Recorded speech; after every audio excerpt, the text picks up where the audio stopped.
What is up? We got Metal Gets Me High episode 57. You got me, Ramon, and Brad. We have a special guest. We have Jake from Open Kasket, Little Rock Greats. How you doing tonight, man?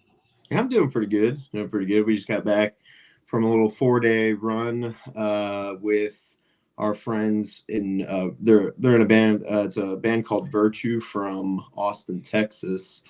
Okay. They sound like 2x4. I'm not familiar with 2x4. They kind of sound like Kublai Khan then. Okay. So, yeah, they sound like so 2x4 was like an older.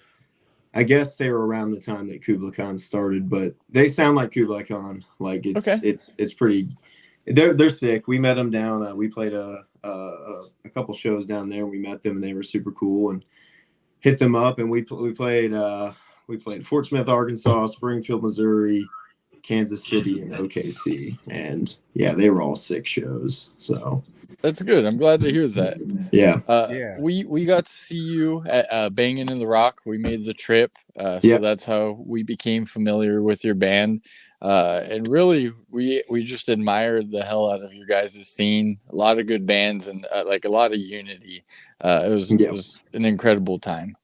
Yeah. No, it's such a small scene, and so we have to kind of band together, and I'm so grateful, or everyone's so grateful that Stan and Evan and Ted and all them have put something on in our city that is to that caliber, and have decided to put us on it 2 years in a row. We played it last year too. We'd only been a band for like 4 months or so. Shit. Yeah.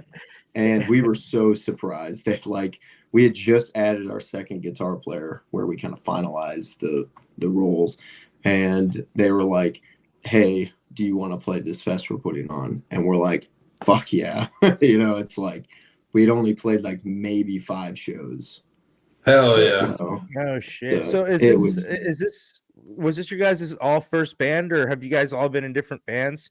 Yeah. Or still currently in any other bands?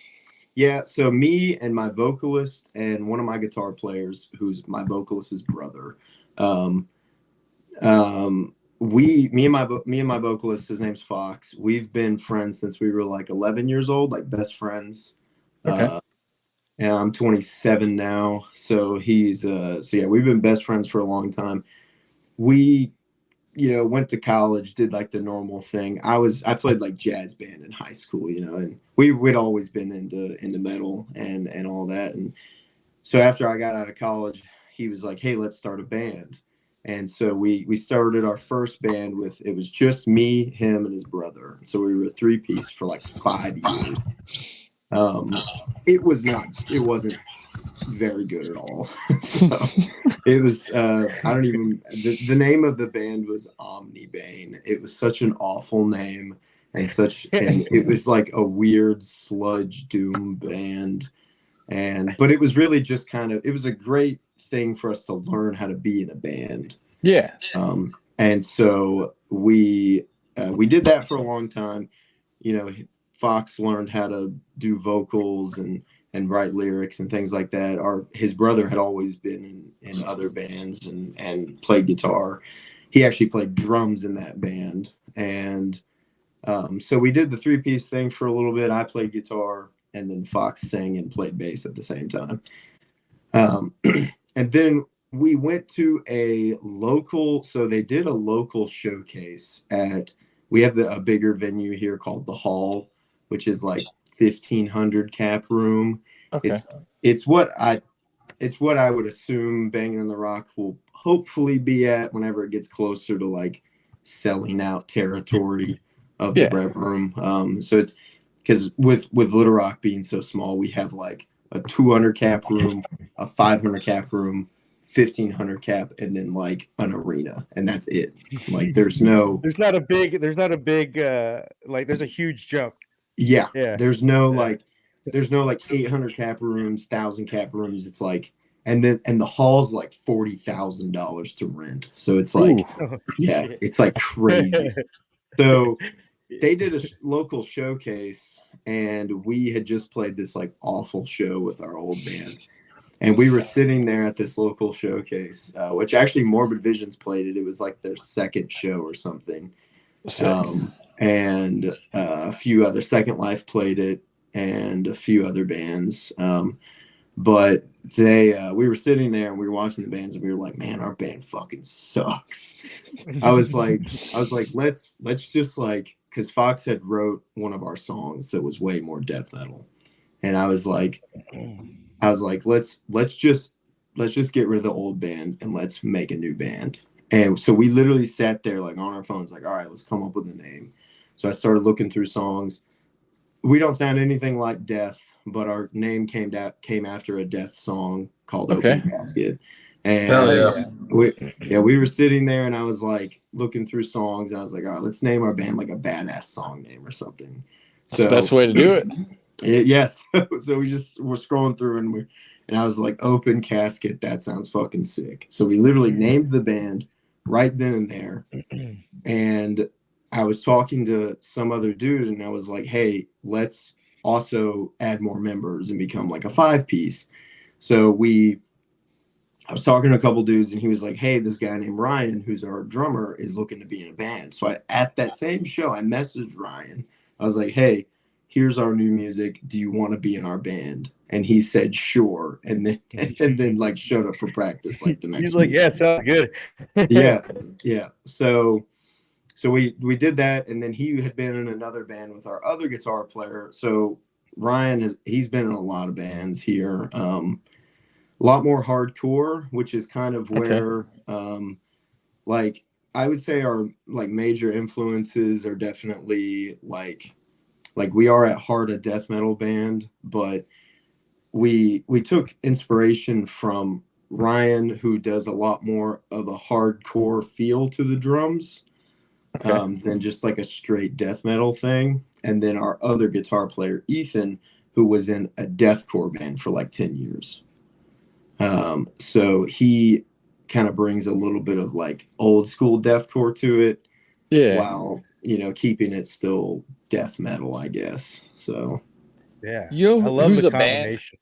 A band that like I hear a lot when I listen to you guys. It's a band, they're not around anymore that I know of, at least when I did some digging. Vocal wise, very similar to Left Behind, which is a band I absolutely love. So like it scratches. We that love itch. Left Behind. Yeah. I hear it and I'm like, this all right, I'm in. Yeah. The actual, I would say the inspiration for like, because we do that like chainsaw tone, the HM2 tone, with a mix of kind of like old school deathcore tone. But we actually wanted to do that because it's been probably 6 years ago we saw Gate Creeper for the first time. Sick and band. We saw Gate Creeper. I don't know that like at the time I had heard like a chainsaw HM2 tone like live, and we were sitting there in awe, like this is the greatest guitar tone ever. It sounds wild. Yeah. So we actually like got inspiration from that tone to kind of start writing what we started writing. So even though we don't sound anything like them, but we do love Left Behind. That's definitely, they're definitely an inspiration for us. As far as like with your band, you guys have been really consistent. You have 2022 EP, then some singles in 23, and then the split with Torn in Half. How did that split come to be? I mean, they're in Massachusetts. How did that come to be?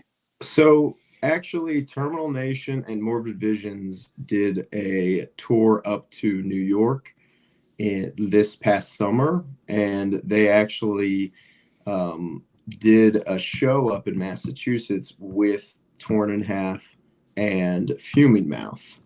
Oh, sick. And yeah, it was I'm sure it was a sick show, but I can't remember exactly. Like, I think I had like shared the flyer to our page, and just because I like to share a lot of the local stuff directly to our page, just in case, we have like a fan or whatever that hasn't heard of our scene, so that way I can get the homies out there. And I think I shared the flyer, and I think he just messaged me and said he looked up our stuff and that he liked it. And he was like, hey, we should like right then and there, like this was like in like May or June, he said we should like put out a split together. So it was actually a really long process of getting the split released, because we had I think we had those songs like recorded and done by like late July. Oh shoot, okay. Yeah. So it had been a minute before we were able to actually release it. But it was mainly because they've got a couple guest vocals on their song. I think they've got Vomit Forth Yes.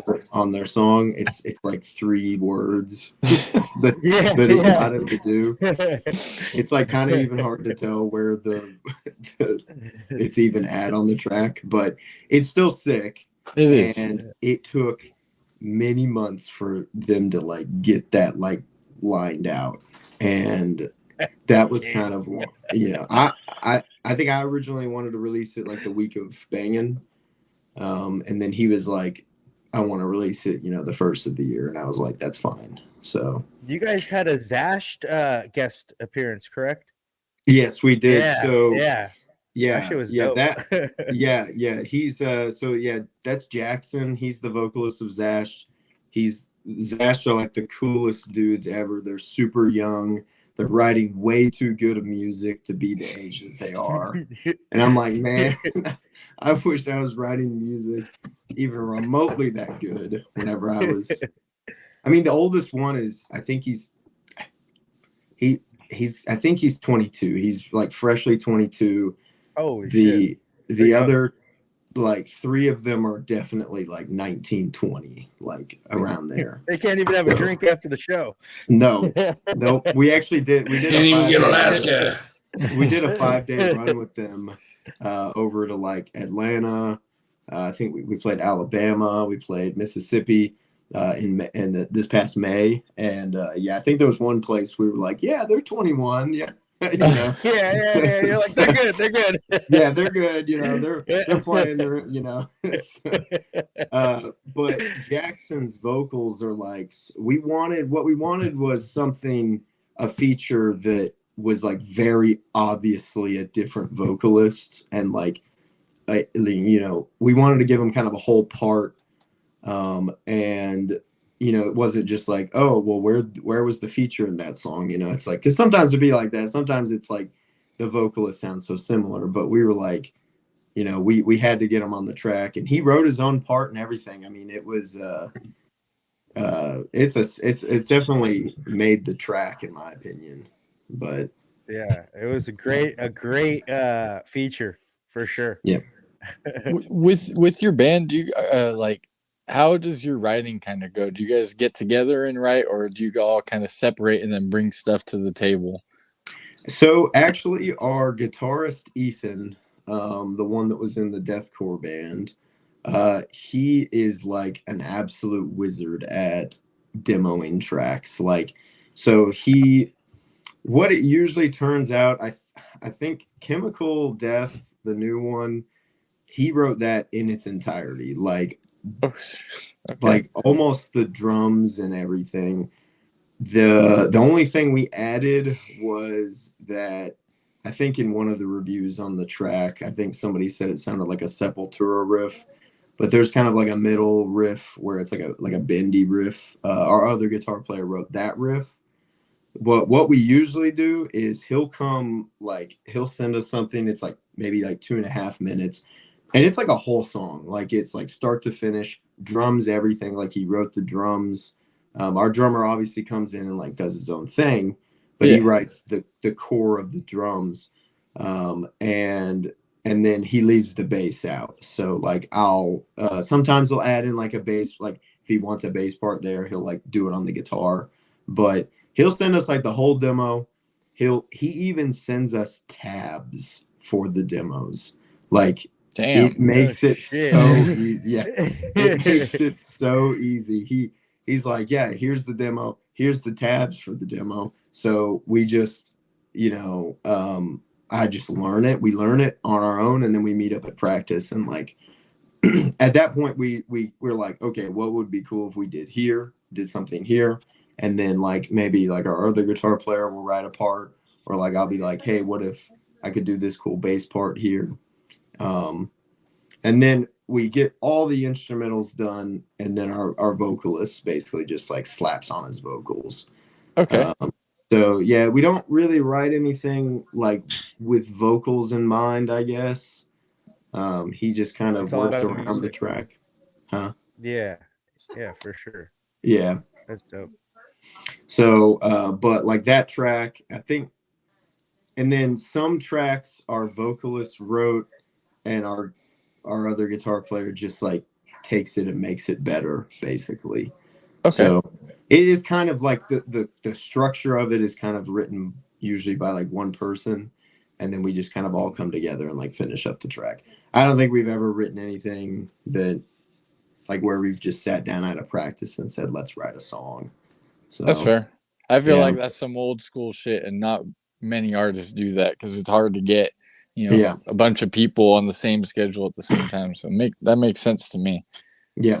Yeah, we usually, like our practices aren't there. It's usually like we got a show coming up, and we got to practice for the show or whatever. We actually the next step for us is we're going to be putting out a full length.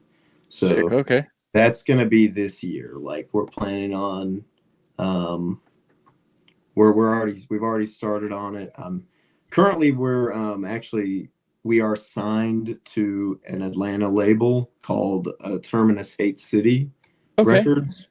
THC Records is what it's called. But yeah, and so overall, so he put out the singles we put out last year. We didn't do any physicals. This split was the first physicals we did. We put out some tapes, and I think they're already like almost sold out, which is sick. That's good. Yeah. And, but he put out that, and then I think he put out like our music video technically that we did for one of the songs. Overall, it was kind of like risk free. We didn't know what we were doing. And he was just like, there's nothing, I don't own the music, you can do with it what you want. Just let me know what you want to do. But he definitely does, he's based out of Atlanta, and like 90% of his bands are Atlanta bands. Okay. So I'm trying to think of a band that's on it that you guys might know. The band Worm? They were like a grindcore band. 100%. Yeah, so they have a new band called Slug Crust, and that band is on that label. I think I love that name. Yeah. It's because you are a slug crust razor. I know. I connect to it so much. Yeah. So yeah, we're on that.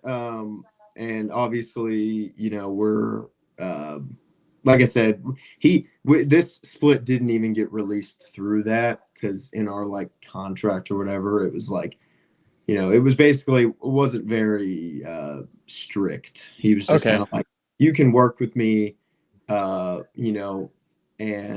we help each other kind of thing. So that was why it was a good like kind of introduction to how labels work, I guess. Yeah, that makes sense.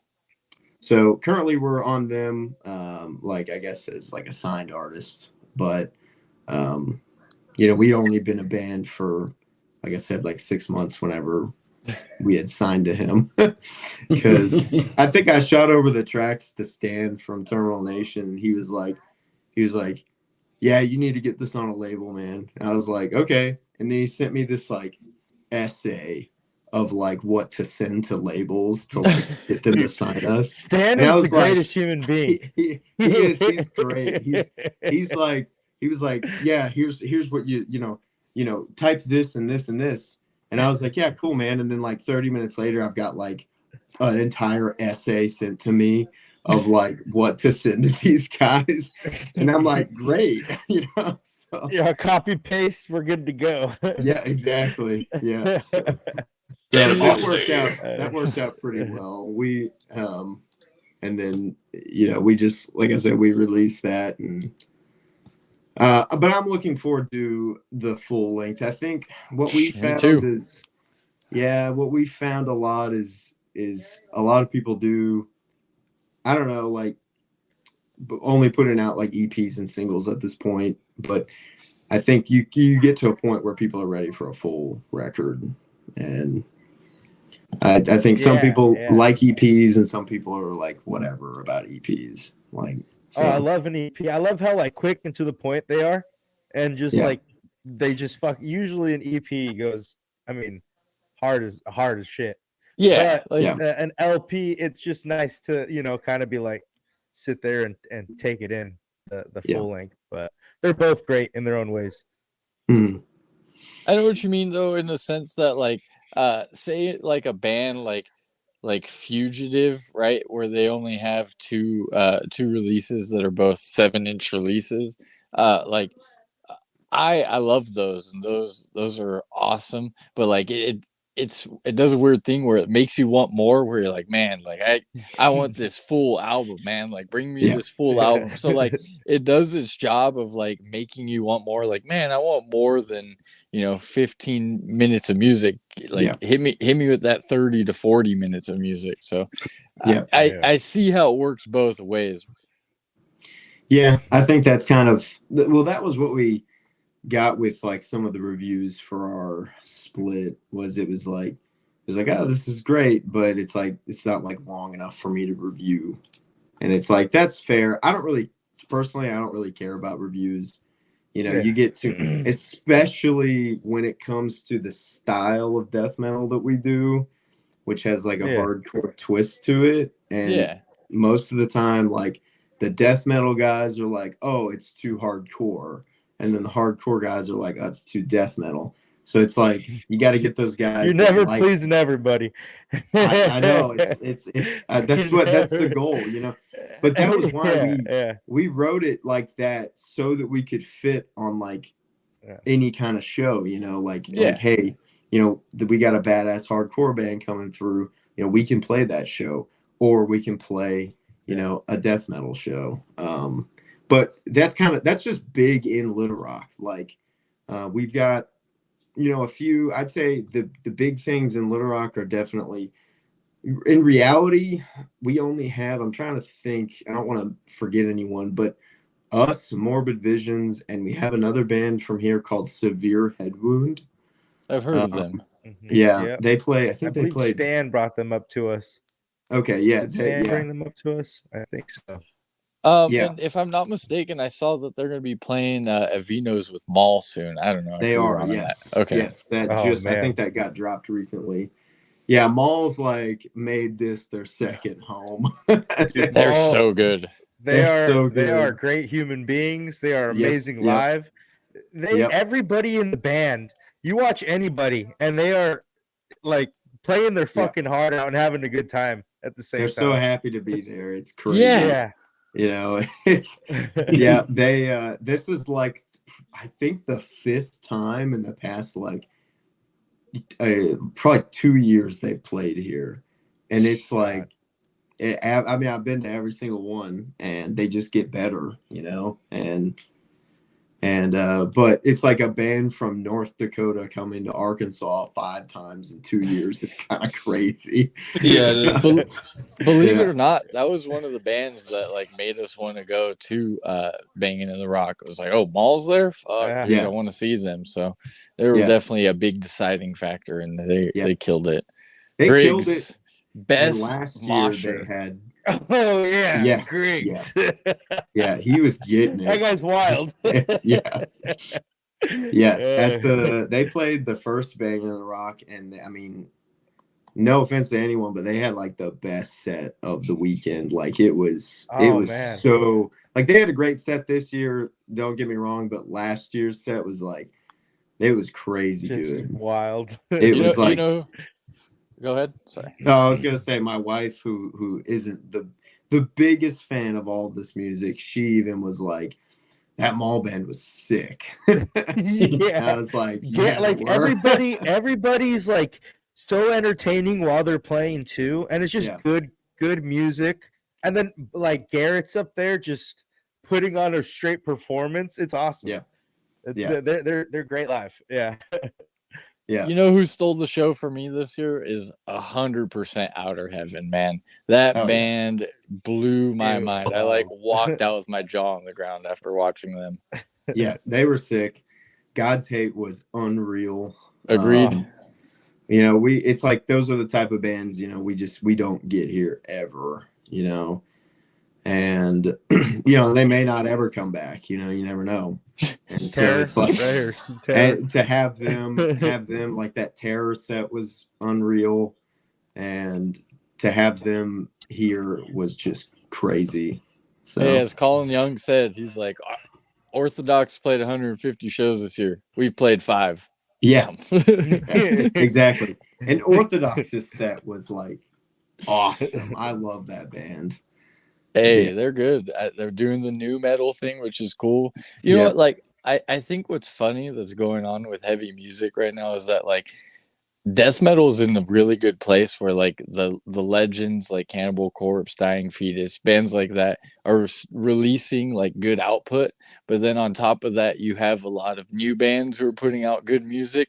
So because it's almost like at like it's peak popularity, so to speak, I feel like there's like a lot of hate going around where it's it all sounds the same, yada yada yada. But like I feel like that's a good thing, because if there's that many people hating, there's so many more loving it. Yep, exactly. Yeah. And what I was saying earlier, I guess, us, Morbid Vision, Severe Head Wound, we're like pretty much the only death metal bands even in Little Rock. We have a few like old school like death metal bands that are from like Northwest Arkansas, like Fayetteville area. But overall, I mean, lately, like hardcore punk has been kind of killing it here. We've got a couple bands that like the bands that like played the pre-show. I'm actually in another band called Mgmh, and we opened the pre-show, and we're just like metallic hardcore.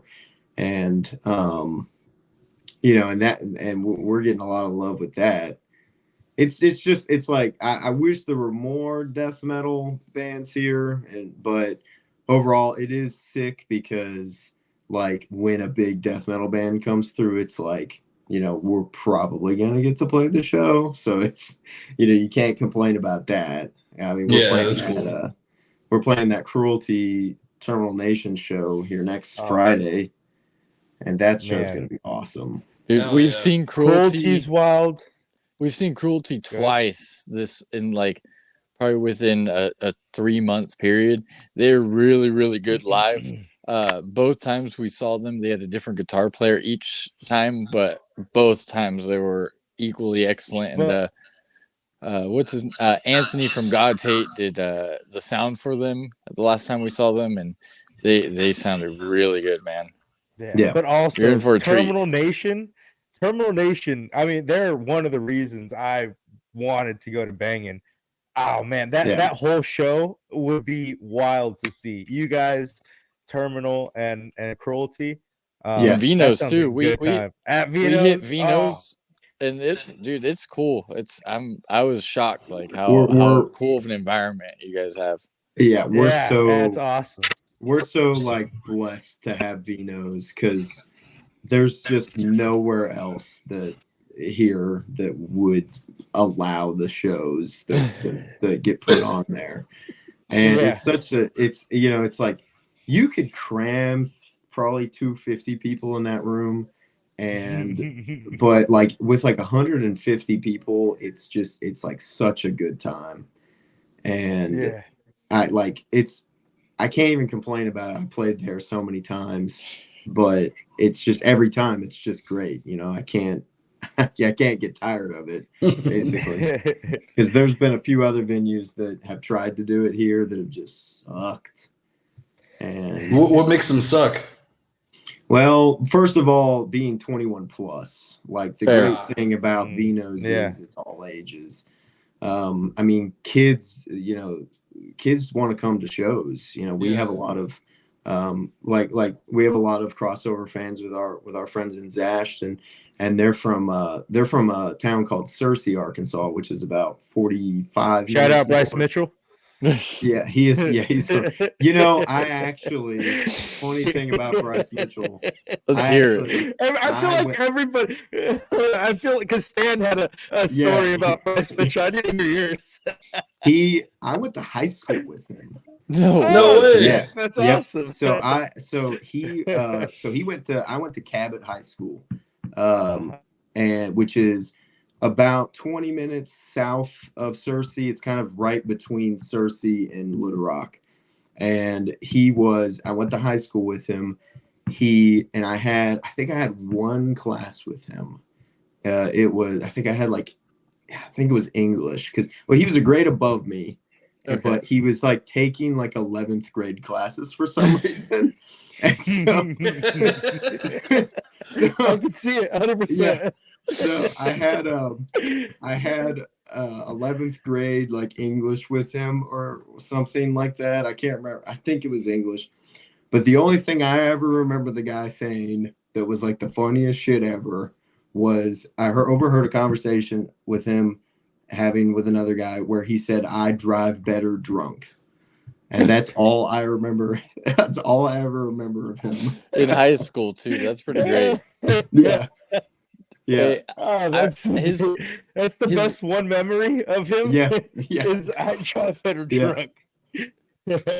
His last fight that I watched before he got knocked out, I remember like he won and they panned on him and he's holding a Bible and he just yells, "Freedom!" Yeah. It's such a an interesting representation of Arkansas.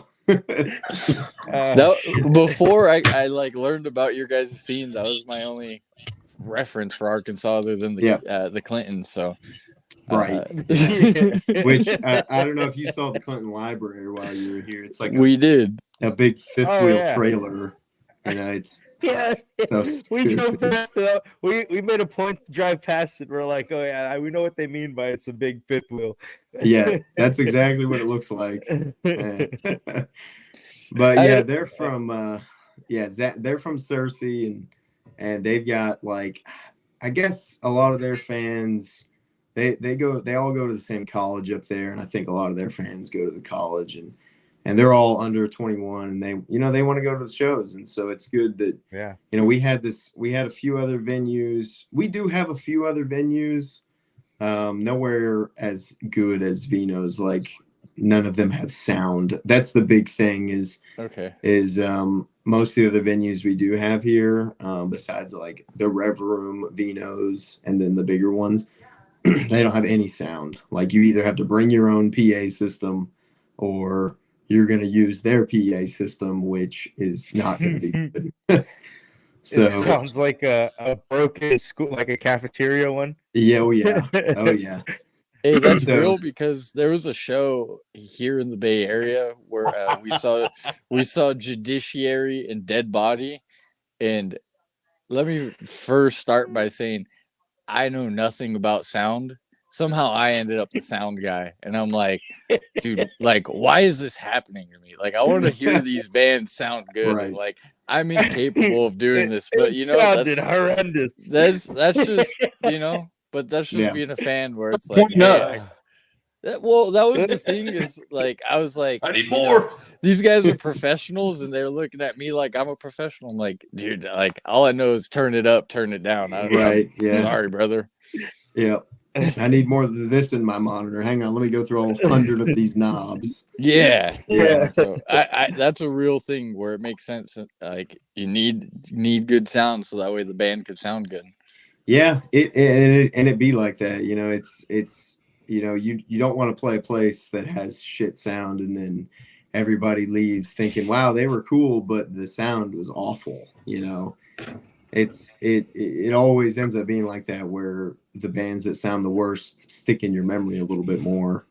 So that's like playing on the road and stuff. Like whenever we play out of town, it's like, man, I want to have a good set so that they remember us, not as, a sloppy band or whatever. And so you know, we're probably one of our drummer plays to a click, so that he we have a few samples here and there that are really hard to time. Okay. And so yeah, we have bass booms in our songs, and I do that. I actually stole the idea from the bassist of Kulakan. He has this guitar pedal called the Jam Band, and it's basically just like a sample pedal, and you just like pop an SD card in it. You use this software from like 1995 to hook it up to your computer, and then you can drop like whatever samples you want. Whenever you hit the pedal, it plays whatever sample you want. And so he loaded up bass booms into it, and so like it's kind of fun because like whenever you're really feeling it, you can hit it more. And so Okay. Yeah. You're like, oh yeah, you get trigger happy with it. Right. So, or if like the sound is crazy, like we actually whenever we played in OKC Monday night, you guys know Peeling Flesh? Yeah, of course. Yeah. Oh yeah. So Soto, their guitar player who was in Strangled and and writes all the stuff for Peeling Flesh, he did our sound Monday night in OKC. Oh shit. Which was sick. And you're like, we sound amazing. We sounded so good. And like he had those subs like cranked to shit. And every time I'd hit like a bass drop, like everything would just clip out. It sounded like a 96 Civic. Yeah, a Civic with some fucking broken bass. 12s. Yeah. Broken 12s. Yeah. Oh, and that's the best, like after the set, he came up to us and told us that he loved us, and it was like, oh man, you have no idea. They put out like a great release last year. Well, and with Putrid Stew too. They put out 2, I think. Yeah. Oh yeah, we're huge. Like, well, so with OKC being so close to Little Rock, they're, we kind of have like a close niche thing with like OKC, Springfield, Missouri, and some of Texas, Okay. Because other than that, it's like you're going like 12 hours somewhere, and so, we do live pretty centralized, but it is kind of far. Like if, you want to go anywhere from Little Rock, like, at least a 5-hour drive, pretty much anywhere. But so we're pretty close with like all the like OKC bands and yeah, it's sick that Peeling Flesh, we played a fest with them in Austin in like April, and we were like the only band that the vocalist came up to and like told us that he liked our stuff. So sick. That all was right. cool. That's dope as fuck. Yeah. Yeah. That was actually a fest Terminal Nation was supposed to play, and it happened. It was the day after that tornado came through Arkansas that like destroyed Stan's house. Yeah. And so they obviously dropped the show, but it's kind of infamous for that because Stan is still dealing with that. Oh yeah. He still doesn't have his house back. Fuck State Farm. Fuck State Farm. Shout out Stan. Fucking yeah. Hope we hope all is well. Yeah, hope that shit gets situated, and like the only silver lining that comes out of that is that there's a lot of like anger and pain that's going to be on that new album they have coming out. So oh yeah. I'm very excited for that. I know that record's gonna be sick. It's on $20 spin. Yeah, right, exactly. I mean, $20 spin doesn't. I mean, they put out only good shit, dude. They do not miss. Yeah. And anytime I see them, I fucking click on that immediately. I'm like, listen to that. But it's not even that they're all just good. Like they're all so different from each other too. Where it's like an Ascended Dead album couldn't be more different than the Dream Unending and Worm Split. But like they're both fucking sick. Yeah. Yeah, no, they're like a sleeper, like as far as like the fact that they are still somewhat of a smaller label, I guess, but like all the bands on it are just killing it. And and they definitely deserve some more recognition.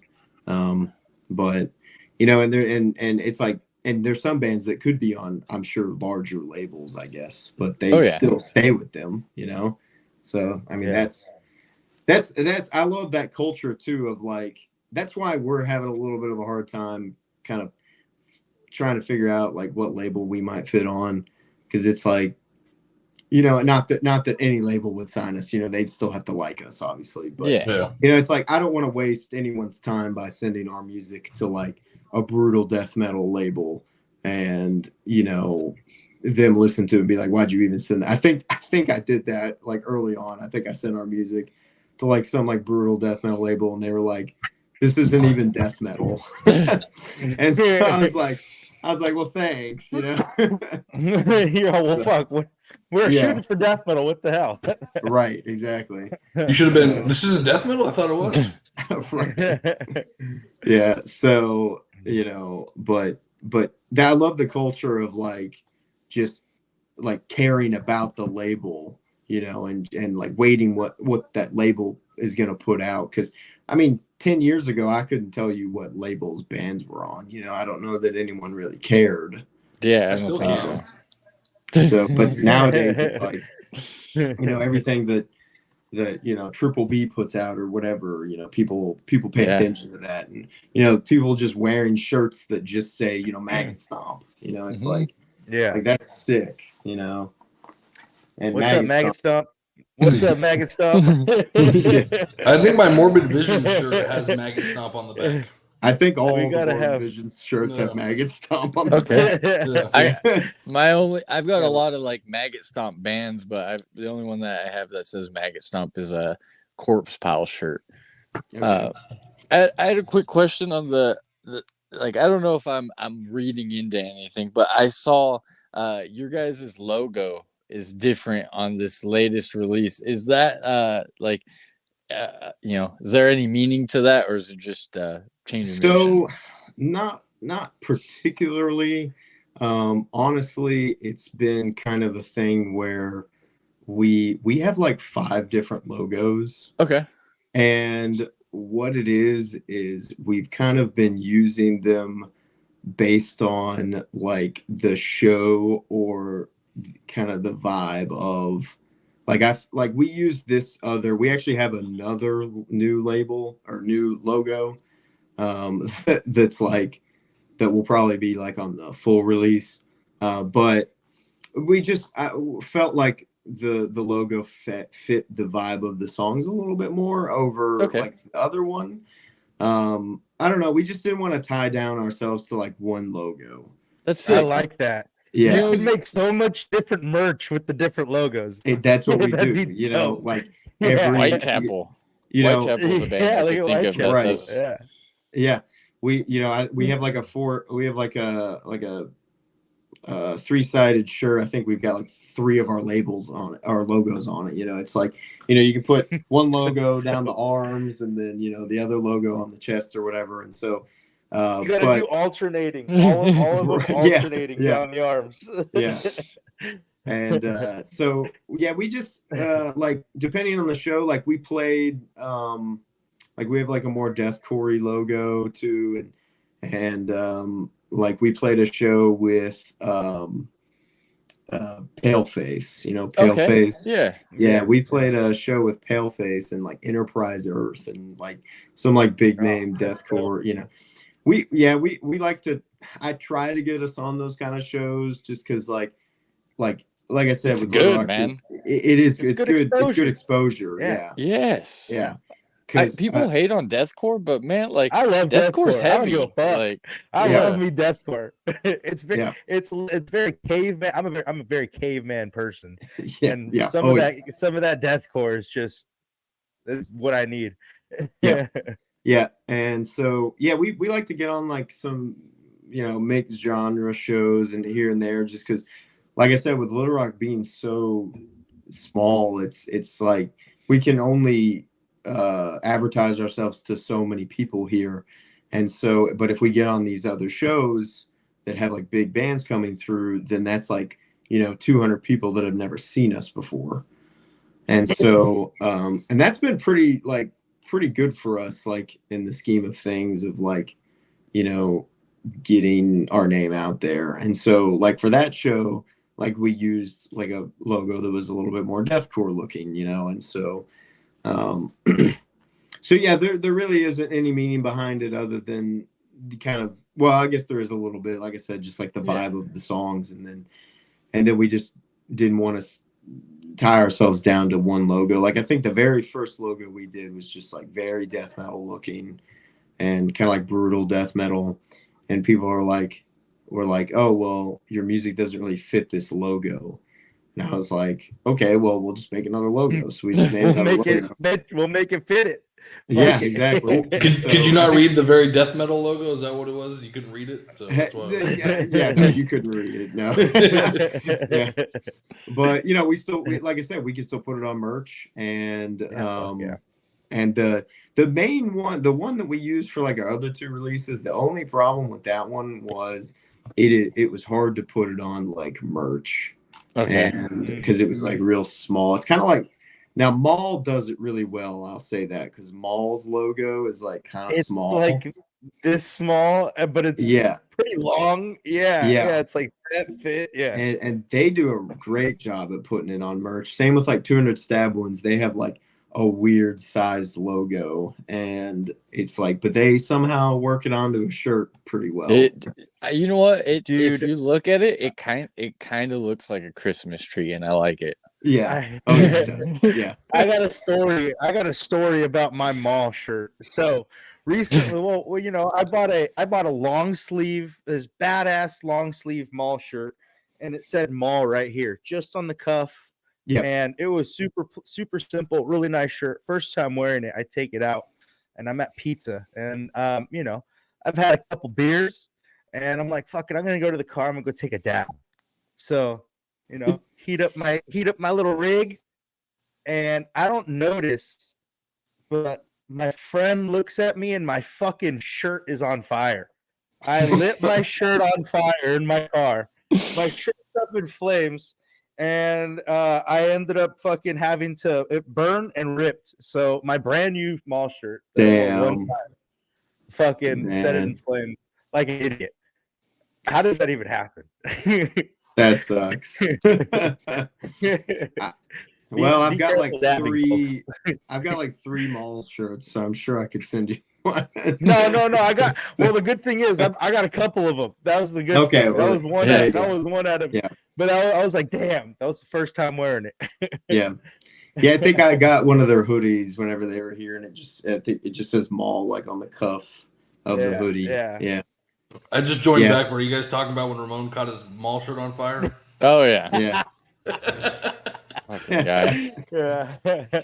Stide. Well, that's a comfort color, bro. You got to be careful with that. Oh man, yeah, you got to be careful with those. Those are the best. Good shirts. Those are good shirts. They're so. Luckily, I actually do IT on the side for a t-shirt printing company. Sick. Okay. So luckily, I do got the hookup on merch. So we print a lot of different designs for being like a small band, and because they don't charge me like the what is it, like the you get like the wholesale price. The wholesale price, exactly. Yeah. So I don't have to buy 100 to get the good okay. Yeah, so we'll just do like 30, and and I'll get like the price as if I bought 100 or something. Oh, and cool. Yeah, that's and dope. So but we did comfort colors one time, and I mean they sold out like right away. But they're such great shirts. Here's the thing too, like I want it to be known that like I don't care if it's on the Hanes, if it's on the Gildan, I'll buy whatever shirt from like your whatever band. It is.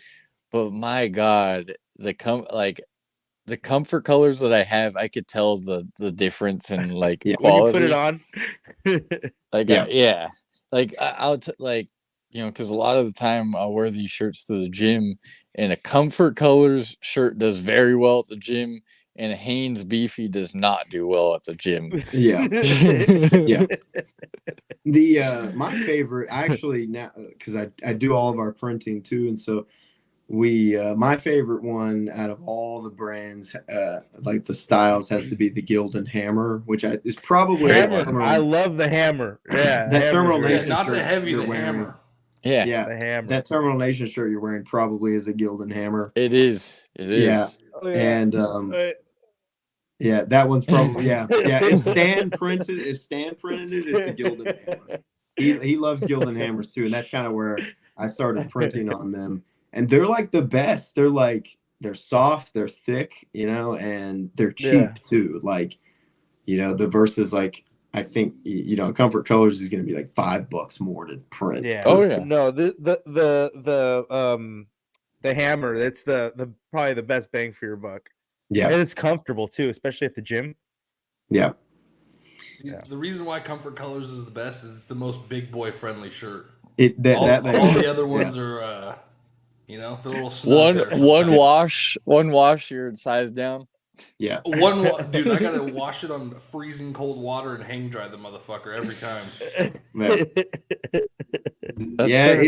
We like to we print big boy sizes, and it pays off because whenever a guy walks up and we've got like a 4X, they're so happy. He's so happy. Yeah, they're like, well, they've got a 4X. Brad goes and he just says, "Give me everything you have in a 3X." Yeah. When we went to Outer Heavens merch, he's like, "Hey, can I get a 3X? Whatever you got in a 3X?" He's like, "Damn, we're all sold out." He's like, "Damn, we got a lot of fat fans. All right."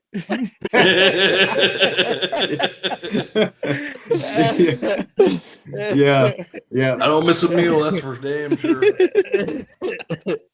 Yeah. It's like it's worth it because you get those people who walk up and you want it, but on the printing side, it's $2 extra per X to print. So I'm gonna pay. Well, yeah. Well, see, that's the thing. Is like I hate to charge people more. It's like I'm not gonna charge you more. It's a business. You fucking gotta just do it. Hey, me and Al were fucking around, and we were like, let's see how much it would be to print shirts. Yeah, for every time we go up an X, it was every past 2, or was it past 2X? No, it was past like 1X. Yeah, past 1X. Yeah, it just starts going up. We're like, oh shit. Yeah, no metal fans are buying smalls, so no, I don't. We don't even print smalls. Exactly. Actually, we got asked for a small for one of the first times ever in OKC, and it was like a 12-year-old girl, and I think bitch, she got the like, medium and fucking wash it and dry it. She got She ended up with a medium. So, but that was we don't print smalls. It's just not. It's never worth it. It's a waste of money. I bet you that's trippy, like having a 12-year-old come up and being like, "I want a shirt from you guys." You're like, "Oh, that's so dope." It is, yeah. Good, applauding the parents. Yeah. That's OKC though. The most of the shows there are at the VFW there. Okay. And it's just a big room. It's all ages. I mean, there were so many kids at that show on Monday that were like in middle school. That's so cool. And that's cool to know that the scene is there's a young scene that's like gonna be growing into it, Exactly. Yeah. But that's a good thing because when you think about bands like say like the biggest band, Slayer, Metallica, those bands were writing like the genre defining music at like 18, 19, 20 years old. Yeah. So like I feel like you're kind of starting to see that with bands where it's like like these young bands, like such as your band, being that you guys haven't been around that long, like releasing higher quality of music. So then by the time you're say like your band like Knock Loose, they were really young when they started the band. Look at them now. They're arguably the biggest hardcore band, like other maybe Turnstile. And they're super young. Yeah. Yeah. No, and it's great for the genre because I mean, like whether or not you like newer Turnstile stuff, they're still a hardcore band. They are. And they're still Turnstile's awesome. You know, they still put on for the scene, which is what's important. And you know that's what's been nice about Little Rock, because it's like whenever we first got into the scene, I don't want to say it wasn't that friendly, but it definitely was a little bit more. I don't want to say hesitant. cliquey. Well, it was a lot more like unless you were friends with them, then they didn't care about your band kind of thing. Okay. And so, you know, it was like that. And then at some point, everyone was just like, why don't we just all be friends, you know? And so, and that's what's made the scene way better. And that's the thing that I hope a lot of scenes realize, is that once everyone gets, you know, past being too cool or whatever, you can have sick fests like Banging in the Rock and Little Rock, you know? Yeah, when we went out there, yeah. When we went out there, it was, I mean, we were talking about it, how like we're like, holy shit, like people are wild out here. Like it was like such a good time. Yeah. And you wouldn't expect that from a place like, you know, like Little Rock, Arkansas. But it's cool to see a scene thriving there. And plus, like our scope is like we go to shows in the Bay Area or in Sacramento where I feel like they're like pretty healthy scenes there. They're godfathered in. Yeah, and like, you know, so I feel like, you know, not to sound like, you know, whatever, but like we have a good scope for like a banging show, you know what I mean? Yeah.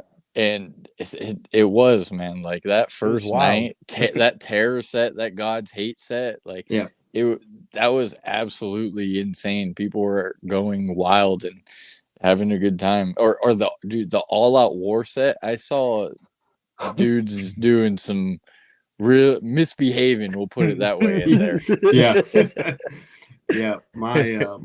My drummer of my other band, my hardcore band, he is, you may have seen him, he was literally in the pit the entire 2 days. He's like 6'2", and he has alopecia, and he's like super bald. Like he kind of looks like Slender Man a little bit. And he's in like all the 197 videos that have come out so far, and you can immediately see him, and he's just like crawling around the pit the whole time. It's hilarious. That's awesome. That's what it's about. Oh man, I've been watching those 197 videos. I'm like, oh, can I see myself? Yeah. Dude, the Second Life set, that was a really awesome one. Like that was a band I'd never heard of, but Stan said, "Hey, watch out for this band." They grabbed my attention. They delivered. Awesome. The front man is he's really good. Yeah, Second Life, they're homies. We actually their front man, I don't know that it's listed on the track, but their front man Matt is on one of our tracks that we put out last year. Oh yeah. And so they're great. They're you know, I hope the best for them, because they've been getting out here and there, and they kill it. Like they're like it's wild. They're so good.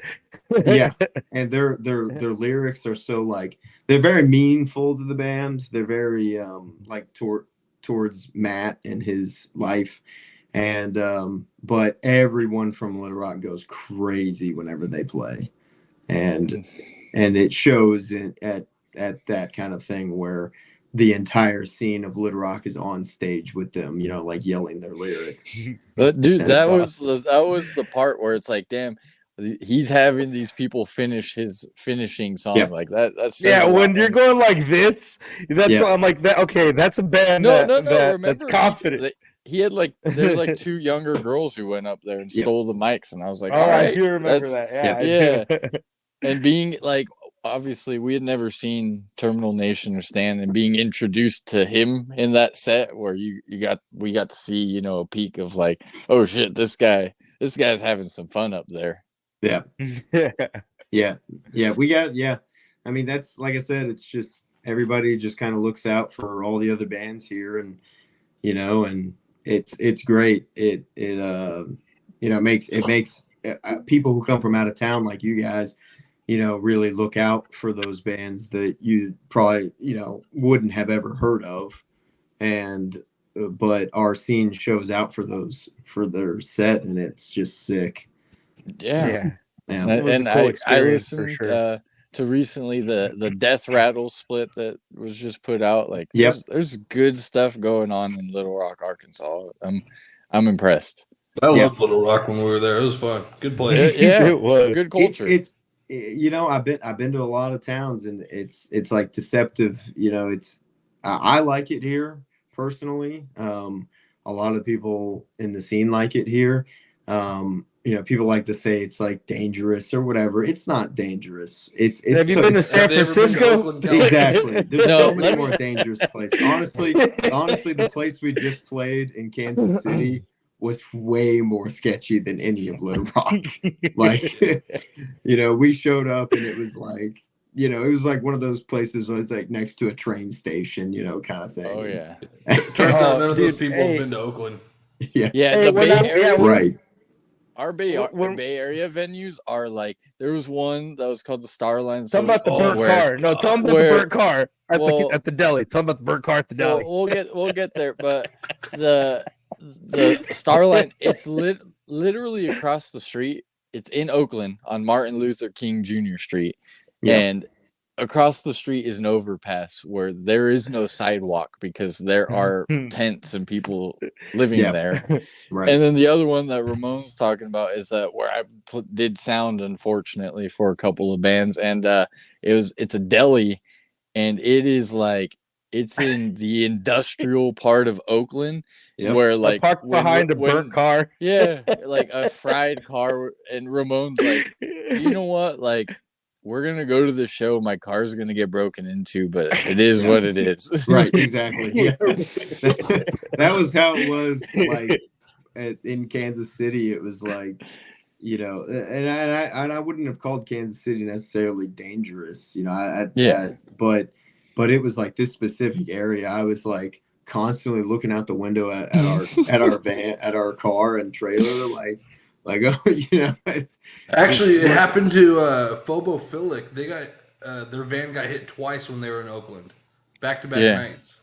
Oh yeah! Holy shit! Yeah. Now that it just popped in my head, it's like, yeah, you're right. You got to watch out for your van and shit. Yeah. Harm's Way was like the biggest band, I feel like, that had an instance where they're in Vegas and their whole trailer got stolen. That's wild. Yeah, that's luckily the days of like I've got an Apple AirTag in my guitar, in my bass, and luckily if something like that happens, we have one band recently. I don't really care about the band or about if talking shit about the band or whatever, but we have one band come through here. I can't even remember their names, but they got their van like broken into in the Vino's parking lot, and they were talking mad shit about Little Rock and Vino's and stuff, and like saying how they'd never come back here. And it's like, bro, that can happen anywhere. Yeah, anywhere. Literally anywhere. It's not Little Rock specific, and especially not Vino's. Honestly, the only reason why your van got broken into was because normally at good shows, there's a lot of people out in the parking lot hanging out. And there wasn't anybody hanging out. There's nobody in the parking lot. Yeah, I was going to say the parking lot's right across the street, right in front. Yep, it is. When we went there was hella people there from just chilling. So yep, that's how it is. That's how it is the whole night. Like they'll go in for like even whenever people are playing, like there's always people hanging out in the parking lot, and I guess there just wasn't anybody hanging out in the parking lot that night. So I don't know what that means, but so but. That can. I mean, it can happen anywhere. And my biggest fear is like someone rolling up and like pulling the trailer off like the hitch and like riding off with the trailer. And it's like, because I mean, getting in the back of the solder, you gotta like fucking weld an AirTag inside of like the frame of it, bro. Yeah. But you watch out for it. That's the thing is like we spend half of our time at the trailer or the van or whatever anyway. So, protect the investment. Yeah. Oh yeah. I've delved into guitar recently, and that stuff ain't cheap. So I get it. I get oh it. no, we were driving somewhere, and I was like trying to add up how much we got in the trailer, and I was like man, you stopped to a certain number. You're like, I'm good at counting. Yeah, I'm done counting. Yeah, and that's what's kind of nice about those U-Haul trailers, though. It's like, if you notice, even like big bands, they still pull like U-Haul trailers, and it's because you can insure They're those secure. things for like, well, you can insure those things for personal property for like $20 for like $25,000. That's smart, man. Yeah, all right. And so it's like, well, I could own a trailer, or I could spend a little bit extra and have it insured for like super cheap. Yeah. So yeah, I noticed that with a lot of bands that come through here, they're still pulling U-Haul trailers. Bands like 200 Stab Wounds and stuff, and I'm like, like why are they? I've actually noticed a lot of bands too. Yeah. And it's like, it's because of that insurance. They also, it's like $5 for roadside assistance if you like break down. They'll come. You're almost guaranteed to, unfortunately. Yeah. Oh yeah. Yeah. We were driving to Memphis one day. We have a 97 40 Econoline, and it's got some miles on it. I bet. Yeah. Oh yeah. It still runs great, but they'll run forever. Yeah, we were driving to Memphis, and I'm driving, and then bam, I lost power steering, and pulled over, and our like belt just snapped and like flew out the back. Yeah.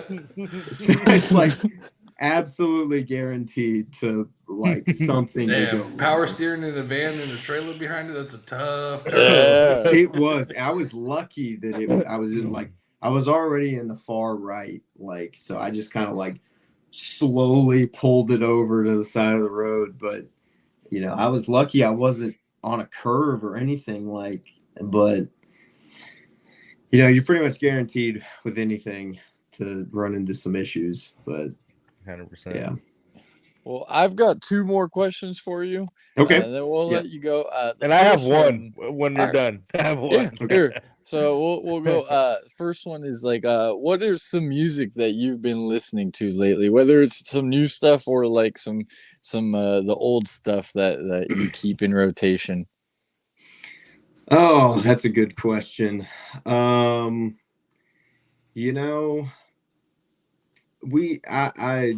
So I like to do the thing where, like, whenever a band comes through Little Rock, if I haven't heard of them, I like to not look them up beforehand and then like experience them like kind of firsthand.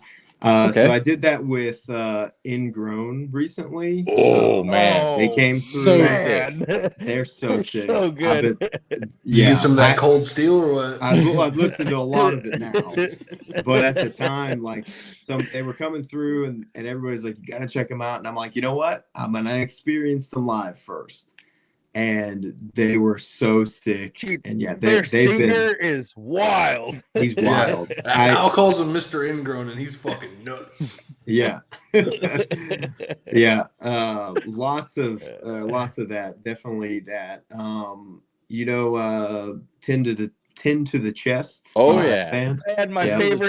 That EP last year. Oh my god. Anything that's the Mouth for War guy. That's his band. That's his other band. They have another band too, I think. But yeah, they're sick. Let's see. I mean, it's just, I could go forever, really. That's fair. Like those 2 bands recently, have been on my regular rotation. We actually, one of our first shows ever, I don't know why recently I've been listening to a lot of them, but Age of Apocalypse. Okay, Age of Apocalypse, sick. Yeah, we played like Life of Agony-ish. Yeah. We played like our 3rd show ever with them in Memphis, and it was the weirdest show ever. And like, there was like 40 people there, and no one moshed. It was so weird. And, right. This is kind of. But yeah, and so, but they're sick. Yeah.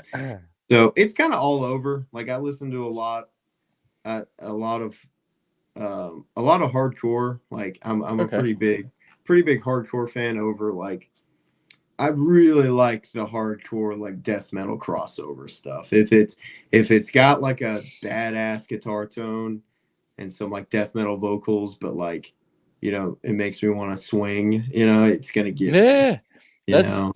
Right now, like I really for this year new releases, like all I've really listened to is your guys' split with Torn in Half, and I love your guys' side and Torn in Halves, but man, I just listened to that new Tomb Sentinel, and that's going to be in heavy rotation for the next bit of time. Yeah, I think Gates to Hell. Hell. Love Gates to Hell. They just dropped a new track. They're on fucking Nuclear Blast now, which is unreal. About to tour with Fear Factory and Machine Head. Yep, it's crazy. It's crazy seeing bands, you know, like that get on tours like that. And anything like that. We've actually, I think some people have told us they think we sound like Gates to Hell, and I'm like, I don't know about that, but I'll take it as a compliment. But that, you're like, I'll take it. Yeah. But it's funny, like to go back just for a second when you mentioned like you have a deathcore guitar. So like now after you said that, I kind of hear it in the music hindsight, but like it's not in such a way where it's like, oh, this is deathcore. It's like, oh, okay, there's a hint there. I get it. We get called deathcore by like normie. Like they'll repost our music on YouTube and it'll be like deathcore, and it's like I even think like our music video we did, which is on a YouTube channel called The Circle Pit. If you've ever seen that, it's basically like Slime Worldwide, just more death metal. Okay. Yeah. And so we put out our music video there. I think I follow them. I think I follow them on maybe Instagram. Yeah, they're pretty big, but I even think there it says Open Kasket like deathcore, and I was like, I did not tell you to put that on there. You're like, what the hell? Right now we're just jumping to conclusions. Right, exactly. So, but yeah, no, it's definitely if you really listen to like the guitar work, you could tell it's a little bit of that vibe, and I would say our full record we're working on right now, we've got probably about half of it done, or working towards half of it being done, and it's definitely I wouldn't say experimental, but it definitely you could tell that like it has some like deathcore vibes to it. Okay, but still keeping with you know, that death metal sound, which is what we have. You know, our tagline that we always say at our shows is Little Rock Death Bitch. And so I like to call us Little Rock Death because it could be death metal, or it could be deathcore, or it could be it's just death, you know. Yeah. You got to do a Little Rock Death, and on the back just big block letters, bitch. Yeah. Yeah. We put Little Rock Death on way too many shirts. It's like the go-to like back of the shirt right now. And, LRD. Yeah.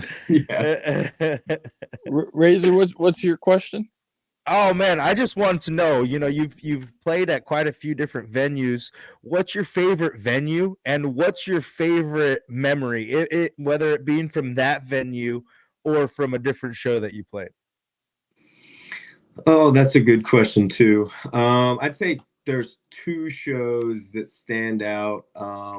So we did a run in May where we played at a skate park in Alabama called Insanity Skate Park. It's in. That's fucking sick, actually. No, it's awesome. Yeah, no, it was unreal. So that is like the hometown. That's the hometown venue of No Cure. Oh no way, dude! I was gonna ask you because you were saying you love hardcore. What did you think about that fucking album, man? That was my number one album of the year. I've seen No Cure like 6 times, so they're fucking great. Yeah, they're great. Yeah, they're like that's like the home. They're not. I don't know exactly where they're from, but I do know that Blythe, the singer, he puts Birmingham, on. Alabama, if I'm not mistaken. Yeah, I think they're technically from Birmingham. The venue is in Madison, Alabama, which is like north of Birmingham, and but they did a show there recently with like My Children, My Bride and No Cure, and but yeah, it's a skate park, and it's literally just this little room that they jam in like 200 kids, and it was so dope. I mean, like people jumping off the half pipe and shit. They were it wasn't actually in the half pipe like thing. Yeah, it was inside this little like room. But they did put like this little like riser in front of the band just to kind of keep like, and that show was like super sick. Because the shows before that were kind of whatever. And so whenever we got there and there was like a line out the door, and it was just an awesome show. That show was sick. And then my other favorite show it was in Little Rock at another pizza place that doesn't typically do shows called Pizza D's. And it was like one of our first shows. It was like right before there's a video I think that Stan posted. It's somewhere out there of us playing that show. And it was like a mixed genre bill, like none of the other bands were metal. And they had us play last, and it was like literally like 150 people crammed in this like tiny ass pizza place that smelled awful. And smell like it was like everyone in the room was like beating the shit out of each other. Like it was there's a video of it somewhere that it'd take me forever to find. But like Evan from have you guys had Evan on from Morbid Visions? Yeah, we have. My God, okay. We love Evan. He's a fucking fantastic human being. Yeah, Evan is great, and I think that was the last time his wife moshed. And there's a video of her like after she got done moshing with like all her nails like fucked up. Just ripped off. Yeah. And that one was great. He posted that like I think on the like Banging in the Rock like the first one that they did. He posted it on like that Facebook page, and everybody was like, "Oh, this is sick," and so yeah, those two shows have probably been some of my favorite. We played like I guess bigger, better shows, but those playing in a small room with like a ton of people just like jam packed in there is just the best. Like you can't beat that. So yeah, I can't imagine being on stage and seeing that. You're just like, holy shit, this is wild. Yeah. Yeah. And well, my last question for you, and then we'll let you go, is how does metal get you high? How does metal get me high? Let's see. Well, specifically what, I guess. You're like no, go ahead, Al. Oh, I just mean like how does it like I guess change your life? How's what kind of difference has it made in your life? What's it do for your life, I guess? I guess I don't know where I would be without it, And me and my vocalist, we started listening to it very young, and we were always the weird kids, especially being from Cabot, Arkansas, wearing metal shirts to school, and but overall, it's just such a release. I go to work all day at my stupid desk IT job, and then I get to go play a fucking badass metal show, and it's just like that. There's nothing better than that, No, I agree. Yeah. It's I like how like something I always talk about like with it is that I like it that it doesn't take itself too seriously. So like, yeah, you kind of do like the wrestling thing of like making it macho, like, kick somebody's ass, but like underneath it, it's like it's just fun. Like people just listening. Everyone wants a good riff, and everyone wants to throw down to a good riff, and that's all it is. Yeah, exactly. Yeah, we definitely don't take ourselves too seriously. It's we'll get up there and like before we play, we'll be like, all right, what's the stupidest thing that we can say on stage? So there was a video that got shared around a good bit of our vocalist, like the last time we played at Vino's, telling the crowd to, he said, turn someone into a fucking pepperoni pizza. And it's like, that's like the greatest thing is that's awesome. Like coming up with the stupidest, like, what can we tell the crowd to do that's like, that everyone like kind of looks at each other and like, what did he just say? One of my favorite things said like that is Alex Jones from Undeath. He says, I want to see everybody throw ass right now. I'm like, I love that. Yeah. Well, I got a question. Yeah, go ahead, Brett. Let's hear it. What's your craziest experience at a Waffle House? Oh man, I love it. I don't know. Let's see. It's the go-to. I'll tell you mine after we hear yours. we just I mean, the Waffle Houses in Arkansas don't get too crazy, I'd say that. Okay. It's maybe in Little Rock, but like outside of Little Rock, it's just old white people. So makes sense. Yeah. But I mean, overall, I don't know. I guess I don't have one. That's fair. No Yeah. When we went to the Waffle House by the airport there, we're three sitting at the bar area, and we're just enjoying our food. And this I'm sure she's homeless lady walks in and says, "Does anyone have a lighter?" And fucking the cook's like, "Yeah, I need that fucking shit back." And he hands her the lighter. She proceeds to light up the butt of a cigarette inside of the Waffle House. Just fires it up indoors.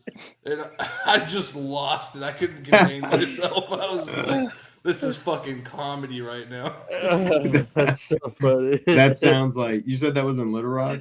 Yeah, right by the airport. That sounds like Little Rock, yeah. Especially Roosevelt, which is that's what the that. one. Yep. Yeah.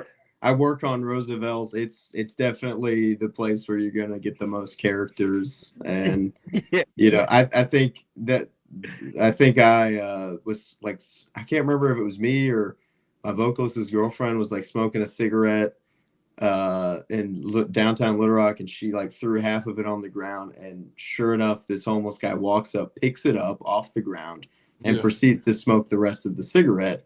And we're like, to him. Okay. He's like, well, free cigarette, So, yeah, that was awesome. Where'd you go to college, by the way? I went to college at Arkansas State in Jonesboro, which is like 2.5 hours north of Little Rock. Gotcha. Okay. So there is no scene up there. So for 4 years, it was dry. A dry spell. Yeah, exactly. We have like 2 bands from there, and they're they don't play in Little Rock. So all right. Well, that's all we got for you, man. Freaking want people to listen to your new split. It's really you have good. Any upcoming shows or anything? Plug anything you want. Yeah. So actually, it's not fully announced yet, but I'll tell you here. We've got the Cruelty show we're playing next Friday, actually. But then in March, we're actually doing a full tour. We're going up to Boston to play a split release show with Torn in Half. Hell yeah! So yeah, we're playing, like, we're going through, I can't remember exactly the cities, but it's like Tennessee, Virginia. We're gonna play in New York. We're playing in Brooklyn, Boston, Pittsburgh. We're playing in Cincinnati. And then somewhere else. So sick. All right. Yeah. So yeah, Fucking it's a full. Yeah, we're actually doing that with our friends in. I don't know if you caught their set. They played first on Saturday at Banging on the Rock. They're called Held Tight. Yeah, we were there. Yeah. We were there start to finish both days. Okay, great. Yeah. So yeah, we're doing that with them, and we're meeting up with a few bands here and there to do a few shows. I know we're playing like one or two with Defense Wound. Okay. From Alabama. Yeah. Yep. And so yeah, we're meeting up with a few bands here and there to play a show or two with them, and yeah. So we got that coming. That's like the third week of March. Or second week of March. And yeah, we're about to announce that. So sick. We'll look out for it, and we hope that it's a killer tour, man. Sell lots of t-shirts and have a damn good time. Yeah, right. Thank you. Cool. All right, man. Well, thank you for joining us. Thanks, brother. All right, yes, thank you so much.